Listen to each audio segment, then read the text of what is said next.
Hello students, how are you? Today's topic is Hindi, chapter 4th. एक प्रश्न चार उत्तर। उसके लेखक है श्री प्रकाश।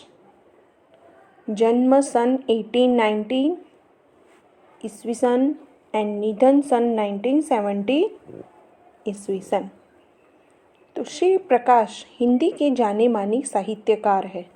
उन्होंने अपनी लेखनी के द्वारा राष्ट्रभक्ति, सांस्कृतिक उत्थान, सामाजिक उत्थान एवं समसामयिक समस्याओं पर प्रकाश डाला है। उनकी भाषा सरल एवं सहज है। उन्होंने निबंध, लेख, स्मरण, जीवन पर भी अपनी कलम चलाई है। छोटी छोटी बातों पर गहरा चिंतन उनके साहित्य में दिखने मिलता है। प्रस्तुत पाठ में श्री प्रकाश द्वारा पूछे गए एक ही प्रश्न का उत्तर चार महानुभावों ने अपने अपने ढंग से दिया है। हमारा देश तभी उन्नति कर सकता है जब देश का प्रत्येक नागरिक पूर्णतः ईमानदारी, लगन एवं निष्ठा के साथ अपना छोटे से छोटा कार्य करेगा। यही चारों महानुभावों के द्वारा दिए गए उत्तरों का निष्कर्ष है। तो लेखक को यह प्रश्न अक्सर कचोटता रहता है कि देश में कोई विशेष पुरुषों के होने और बड़े बड़े आंदोलनों होने के बावजूद हमारा देश उन्नति क्यों नहीं कर रहा है।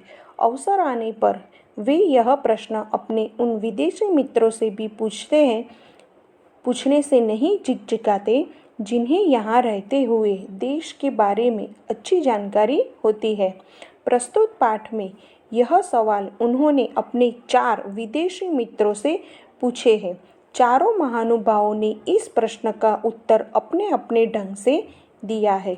इसका निष्कर्ष यह है कि देश तभी उन्नति कर सकता है जब सभी लोग पूरी ईमानदारी, लगन और निष्ठापूर्वक अपने कार्य करें। सबको ही कुछ न कुछ खपत होता है। मुझे भी कई बातों का खपत है। उनमें एक यह है कि जब किसी विदेशी से मेरी मित्रता हो जाती है और उन्हें सहृदय पाता हूँ, साथ ही यह समझाता हूँ कि हमारे देश में बहुत दिनों से रहने के कारण वे पर्याप्त अनुभव भी प्राप्त कर चुके हैं, तो उनके किसी सुअवसर पर मैं पूछता हूँ, आप कृपा कर यह बतलाएंगे कि क्या कारण है कि हमारे देश में इतने विशेष पुरुषों के रहते हुए, इतने बड़े बड़े आंदोलनों के होते हुए भी देश उन्नति क्यों नहीं कर रहा है। ऐसा मालूम होता है कि हम ज्यों के त्यों पड़े हुए हैं। अवश्य ही हमारे मित्र इससे चकित होते हैं, उत्तर देते संकोच करते हैं और विशेषता के नाते क्षमा चाहते हैं, पर मैं उन्हें छोड़ता नहीं और उनको उत्तर देने के लिए बाध्य करता हूँ। यानी लेखक देश की दशा को लेकर चिंतित है। उन्हें इस बात की चिंता है कि देश में कई विशेष पुरुष हैं और यहाँ कई बड़े बड़े आंदोलन भी हुए हैं, फिर भी हमारा देश उन्नति क्यों नहीं कर रहा है। यह प्रश्न उन्हें परेशान कर रहा है। यही प्रश्न वे अपने उन विदेशी मित्रों से भी सुअवसर मिलने पर पूछ बैठते हैं जो यहाँ लंबे अरसे से रह रहे हैं और काफ़ी अनुभवी है। अपने विदेशी मित्रों से यह पूछना उनका खपत बन गया है।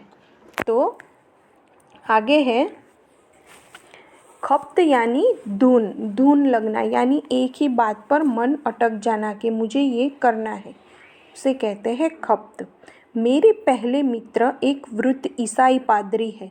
वे 36 वर्ष में भारत में ईसाई मत के प्रचार में तो उतना नहीं, पर सप्तलिंग देश के दरिद्र नर नारियों की सामाजिक सेवा में लगे रहे हैं। मेरे हृदय में उनके लिए बड़ा सत्कार और प्रेम है। उनका उत्तर थोड़े में यह है कि तुम लोग अपने काम में गर्व नहीं लेते। विस्तार से उन्होंने बताया कि यहाँ पर जब किसी को कोई नौकरी चाहिए तो अतिशयोक्तिपूर्ण शब्दों में वह दरखास्त देता है। बहुत ही विनय और सम्मान के साथ वह आरंभ करता है। अतः मैं प्रतिज्ञा करता है कि यदि स्थान मिल जाएगा तो वह सदा अपने मालिक की शुभ कामना करेगा, पर स्थान मिलते ही वह अपने काम अर्थात अपनी जीविका के साधन को ही खराब समझने लगता है। अन्य साथियों से मिलकर काम खराब करने के लिए षड्यंत्र रचने लगता है और मालिक की नाकों दम कर डालता है। और देशों में भी लोग नौकरी की दरखास्त देते हैं। वे साधारण शब्दों में प्रार्थना पत्र लिखते हैं और जब स्थान मिल जाता है तो इस तरह काम करते हैं जैसे संसार की गति उन्हीं पर निर्भर करती है और वे यदि काम छोड़ देंगे तो संसार डूब जाएगा। यानी लेखक के पहले मित्र का मत क्या होता है? लेखक ने पहली बार अपने जिस विदेशी मित्र से यह सवाल पूछा वो एक वृद्ध ईसाई पादरी थे। वे यहाँ लंबे अरसे से देश के दरिद्र लोगों की सामाजिक सेवा करते थे या रहते थे। उन्होंने लेखक के प्रश्न के जवाब में कहा कि यहाँ के लोग को अपने काम पर गर्व नहीं है, इसीलिए देश की उन्नति नहीं हो रही है। उनके अनुसार यहाँ के लोग की कथनी और करनी में बहुत अंतर है। वे उदाहरण के रूप में नौकरियों के लिए आवेदन पत्र करते हैं और नौकरी मिल जाने पर बदल जाते हैं, उनका व्यवहार भी बदल जाता है। वे कहते हैं कि यहाँ के लोग आवेदन पत्र में अपनी निष्ठा और मालिक की शुभ कामना की प्रतिज्ञा करते हैं, पर जब उनको नौकरी मिल जाती है तो वो मालिक के खिलाफ ही षड्यंत्र रचना चालू कर देते हैं। अन्य देशों में लोग इस प्रकार का व्यवहार नहीं करते, इसीलिए हमारा देश आगे नहीं आ रहा है। वे साधारण शब्दों में प्रार्थना पत्र लिखते हैं और स्थान मिलने पर जान लड़ाकर काम करते हैं। सो नेक्स्ट है बात इस पादरी मित्र ने बहुत ठीक कही। हमें अपने काम का गर्व नहीं है, दुख तो इसका है कि मूल्य की परंपरा में अपने काम का गर्व करने का आदेश है। जाति भेद इसी पर निर्भर करता है। एक जाति का आदमी दूसरी जाति के आदमी द्वारा अपना मान मर्यादा नहीं चाहता, वह अपनी जाति वालों के बीच अपना उपयुक्त पद और स्थान चाहता है। यह अपनी जीविका के साधनों का बड़ा आदर सत्कार करता है। बढ़ई अपने औजारों की और दुकानदार अपनी बहियों की निश्चित तिथियों पर पूजा करता है, पर लंबी दास्ता के कारण हम अपनी परंपरा को भूल गए हैं। हम अपने काम छोड़कर दूसरों का काम उठाते हैं, एक काम छोड़कर दूसरा काम लेते रहते हैं। हम अपनी असफलता का दोष दूसरों को देते हैं, स्वयं दुखी रहते हैं, दूसरों को भी दुखी करते हैं। कोई काम ठीक न कर सकने के कारण अपने को खराब करते हैं, काम को भी खराब करते हैं। स्वधर्म निधन श्रेय, अपना धर्म या कर्तव्य करते हुए मर जाना श्रेयस्कर है। यह आदेश हम भूल गए हैं।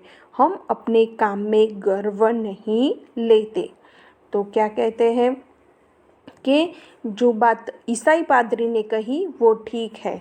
लेखक कहते हैं कि जो लेखक पादरी मित्र ने बात से वो सम्मत है। हम अपने काम पर गर्व नहीं करते। वे कहते हैं कि हमारे देश की परंपरा में अपने काम का गर्व करने का आदेश है, पर हम उसे भूल गए हैं। इसका कारण यह है कि हमारी लंबी दास्तान काम का गर्व करने की परंपरा पर ही आधारित है। हमारे यहाँ का जाति भेद, आज भी लोग विशेष तिथियों पर अपने औजारों की पूजा करते हैं और इस तरह अपना ही काम सबसे अच्छा है ये समझते हैं और दूसरों का नहीं।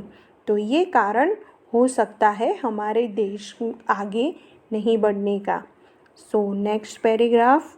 दूसरे मित्र एक वृद्ध सरकारी कर्मचारी ICAS के सदस्य है। 30 वर्ष से अधिक भारत में गवर्नमेंट नौकरी कर हाल में पेंशन लेकर वापस स्वदेश गए। न जाने कैसे मेरी उनसे बड़ी मैत्री हो गई। वही सवाल मैंने उनके सामने पेश किया। उत्तर मिला, तुम लोग जिम्मेदारी नहीं समझते। दूसरे मित्र ने क्या कहा? उसका जवाब कि तुम लोग जिम्मेदारी नहीं समझते। विस्तार में इसका अर्थ यह है कि व्यक्ति का समष्टि की तरफ जो कर्तव्य होता है उसे हम नहीं जानते। जो काम उठाया उसे करना चाहिए, यह गुण हम भूल गए हैं। किसी को किसी पर विश्वास नहीं रह गया है।